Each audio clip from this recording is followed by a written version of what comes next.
ధన్వంతరి హిందూ పురాణాల ప్రకారం ఆరోగ్యం, వైద్యం, ఆయుర్వేద వైద్యానికి సంబంధించిన దేవుడు. దేవతల వైద్యుడు అని కూడా పిలుస్తారు. ఈయన ఆయుర్వేదానికి మూలపురుషుడు, వైద్య దేవుడు అని పురాణాల్లో చెప్పబడింది. ఆయుర్వేద వైద్య పితామహుడు ధన్వంతరి. ఈయనకు ముందు ఆయుర్వేద వైద్యులు ఎవరూ లేరు అని చెప్పవచ్చు. అసలు ఈ ధన్వంతరి దేవుడా లేక వైద్యుడా అనే విషయం అంతుపట్టనిది. ఇది ఒక సందేహంగా కూడా చెప్పవచ్చు. నిజానికి ధన్వంతరి వారణాసికి రాజు అని, దివోదాస ధన్వంతరియే ఈ ధన్వంతరి అని ఆయుర్వేదంలో ప్రఖ్యాతి చెందిన వైద్య పరిశోధకుడు అని కూడా చరిత్ర చెబుతోంది. అయితే ధన్వంతరి సాక్షాత్తు మహావిష్ణు స్వరూపమని మన భారతీయ హిందూ పురాణాలు చెబుతున్నాయి. ఈ రెండు కథల్లోని రహస్యాలు ఏమిటో ఈ వీడియోలో పూర్తిగా తెలుసుకుందాం. పురాణాల ప్రకారం దేవతలు, రాక్షసులు పాలసముద్రం చిలికినప్పుడు అందులో నుండి అనేకమైన వస్తువులు, వ్యక్తులు, దేవతలు కూడా బయటపడతారు. అలా ధన్వంతరి 4 చేతులతో ఆ పాలసముద్రం నుంచి బయటకు వచ్చాడు. అలా వచ్చిన ఆయన ఒక చేతిలో పుస్తకం, ఒక చేతిలో శంకు, ఒక చేతిలో ఆయుర్వేద మూలిక, మరొక చేతితో అమృత కలశంతో ఉంటాడట. ఇలా చాలా చిత్రాలు ధన్వంతరిగా మనకు కనిపిస్తాయి. అయితే 4 చేతులతో బయటికి వచ్చిన ధన్వంతరి సాక్షాత్తు మహావిష్ణు అంశగా చెబుతారు. ఆయన ఒక చేతిలో పట్టుకుని ఉన్న అమృతాన్ని రాక్షసులు తీసుకుపోవడం, విష్ణుదేవుని మరొక అంశ జగన్మోహినిగా అవతరించి వచ్చి అమృతాన్ని పంచడం అన్న కథ మనందరికీ తెలిసిందే. ఆయుర్వేద పరిశోధనలు చేసి దేవతలకు వైద్యం చేయమని జగన్మోహిని ధన్వంతరిని ప్రోత్సహించింది అనే కథ కూడా ప్రాచుర్యంలో ఉంది. ఈ విధంగా ధన్వంతరి దేవవైద్యుడు అయ్యారు. తర్వాత ఈ భూమిపైన వారణాసిలో రాజుగా ధన్వంతరి అవతారం ధరించాడు అని మరొక కథనం కూడా ఉంది. ఈ కథ అంతరార్థం ఏమిటంటే, ఆయుర్వేదంలో భూమిపైన ధన్వంతరి అతి ప్రాచీనుడు అని, ధన్వంతరి అన్న ఈ రాజే సుశ్రుతుడు అను మొట్టమొదటి శాస్త్రజ్ఞుడికి గురువు అనే కథనం కూడా ఉంది. అయితే పూర్వకాలంలో ఆయుర్వేద వైద్యంలో పరిణతి ప్రదర్శించిన వారిని ధన్వంతరి అనే బిరుదుతో పిలిచేవారని, అందుకే ధన్వంతరి ఒకరిని ఉద్దేశించి పిలిచిన మాట కాదని వేరువేరు పరిశోధకుల యొక్క కథనాలు. మొట్టమొదటి ధన్వంతరి పాలకడలిని చిలికిన నాటి కాలం నాటివాడు అనుకుంటే, ఆయనకు 3 తరాల తర్వాత వాడు కాశీరాజు అయిన దివోదాస ధన్వంతరి అని అంటారు. రెండవ విక్రమాదిత్యుడు ఆస్థానంలో నవరత్నాల పేరుతో 9 మంది దిగ్గజాలు ఉండేవారు. ఈ 9 మందిలోని ఒకరి పేరు కూడా ధన్వంతరియే. ఈ ధన్వంతరి శిష్యుడే సుశ్రుతుడు అని కూడా అంటారు. ఇలా వేరువేరు కాలాలలో ధన్వంతరి ఉన్నట్లు చరిత్రలో వ్రాయబడి ఉంది.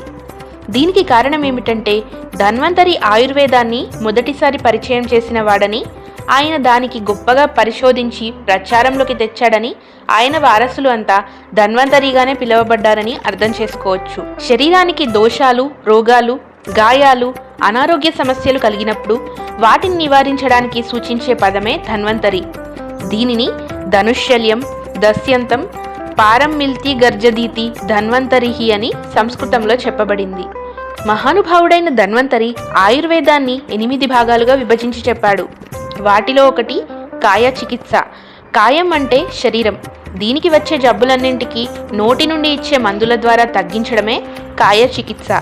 రెండవది కౌమార నృత్య లేదా బాల చికిత్స. తల్లి గర్భం ధరించిన నాటి నుండి శిశువు పుట్టి యుక్త వయస్సు వచ్చే దశ దాకా జబ్బులు పడితే వాటిని నివారించడానికి ఈ భాగంలో ఉంటుంది. మూడవది భూత వైద్యం లేదా గ్రహ చికిత్స. 4 శలాక్య తంత్ర. కన్ను, ముక్కు, చెవి, గొంతులకు సోకు రోగాల గురించి ఈ భాగంలో ఉంటుంది. శల్యతంత్ర మందులతో కాకుండా శస్త్రచికిత్స చేయడం ఈ భాగంలో ఉంటుంది. విషాతంత్ర శరీరంలోకి విషం వెళ్ళినప్పుడు కలిగే లక్షణాలను గురించి, నివారణల గురించి ఈ భాగంలో ఉంటుంది. 7 రసాయన తంత్ర. ఆధునిక అలోపతి వైద్యులు దీనిని జిలియాట్రిక్స్ అంటారు. 8 వశీకరణ తంత్ర అంటే నపుంసకత్వాన్ని పోగొట్టడం, స్త్రీలలో సంతానలేమిని పోగొట్టడం, వీటి గురించి ఈ భాగంలో ఉంటుంది. ఈ విధంగా దాదాపుగా మనిషికి కలిగే అన్ని రకాల శారీరక, మానసిక రోగాలను ధన్వంతరి ఒక క్రమ పద్ధతిలో వివరించాడు. ధన్వంతరి రచనలుగా చికిత్స, తత్వ విజ్ఞానం చికిత్స, చికిత్స దర్శిని, చికిత్స కౌముదిగా చెబుతారు. వీటిని ఆధారంగా తీసుకొని సుశ్రుతుడు సుశ్రుత సంహితను రచించాడు అని అంటారు. దీన్ని బట్టి ఆయుర్వేదానికి, శస్త్రచికిత్సకు కూడా ధన్వంతరి మొదటి వైద్యుడు అని తెలుస్తోంది. జలుబు, జ్వరం లాంటి చిన్న రోగాల నుండి పక్షవాతం, కామెర్లు, క్యాన్సర్ల దాకా అన్ని రకాల జబ్బులకు ధన్వంతరి మందులను సూచించాడు. పసుపును క్రిమిసంహారిణిగా సూచించాడు. ఆయన చెప్పిన నాటి నుండి గాయాలకు పసుపును వాడటం మొదలైంది. ఇలా ఆరోగ్యానికి సంబంధించిన ఎన్నో విధానాలు, చికిత్సలు ఆయన తెలియజేశాడు. మన భారతీయుల మనసు చాలా గొప్పది. మనకు ఎవరైనా ఉపయోగపడితే వారిని దేవుడు అంటాము. అలాంటిది ఆ రోజుల్లోనే దేశం మొత్తం ఆరోగ్యాన్ని రక్షించిన ధన్వంతరి దేవుడు కాకుండా ఎలా ఉంటాడు? అందుకని ఆయన ఆనాటి నుండి అందరి హృదయాల్లో దేవుడుగా నిలిచాడు. దక్షిణ భారతదేశంలో కేరళ, తమిళనాడు రాష్ట్రాల్లో ఆయనకు చాలా ఆలయాలు కూడా ఉన్నాయి. అందులో నిత్యం పూజలు కూడా జరుగుతాయి. ఉత్తర భారతంలో కూడా అక్కడక్కడ ధన్వంతరికి దేవాలయాలు ఉన్నాయి. దంత్యరాజ్ అనే పేరుతో దీపావళి మొదటి రోజులో ఈయనకు పండుగ జరుపుతారు. ఇదే రోజున ధన్వంతరి జయంతిగా కూడా జరుపుతారు. ఓం నమో భగవతే వాసుదేవాయ, ధన్వంతరయే అమృత కలశ వస్త్రాయ, వజ్రపాక హస్తాయ, సర్వామయ వినాశాయ, త్రైలోక్యనాథాయ, శ్రీ మహావిష్ణవే నమః అంటూ ప్రసిద్ధమైన ధన్వంతరి మంత్రం కూడా ఉంది. దీనిని సూర్యోదయ సమయంలో 108 సార్లు జపిస్తే ఆరోగ్యవంతమైన జీవితం ఉంటుంది అని పండితులు చెబుతారు. ఇదే విధంగా ధనత్రయోదశి రోజు ధన్వంతరి వ్రతం కూడా జరుపుకుంటారు. ఇక మరో కథనం ప్రకారం శ్రీ మహావిష్ణువు 21 అవతారాల్లో ధన్వంతరి ఒకటని, ధన్వంతరి దేవవైద్యుడని భాగవత పురాణం చెబుతోంది. బ్రహ్మాండ పురాణం, బ్రహ్మ వైవర్త పురాణం, హరివంశంలోనూ ధన్వంతరికి సంబంధించిన ఆసక్తికర కథనాలు కూడా ఉన్నాయి. దేవతలు, దానవులు క్షీరసాగర మథనం చేశారు. అందులో నుంచి మొదట హాలాహలం ఉద్భవించగా దాన్ని పరమశివుడు కంఠంలో నిలిపి గరళకంఠుడయ్యాడు. అనంతరం కల్పవృక్షం, కామధేనువు, ఐరావతం, చంద్రుడు, శ్రీ మహాలక్ష్మి ఉద్భవించారు. ఆ తర్వాత అమృత కలశం, ఔషధులు, ఆయుర్వేద గ్రంథం ధరించి ధన్వంతరి ఆవిర్భవించాడు.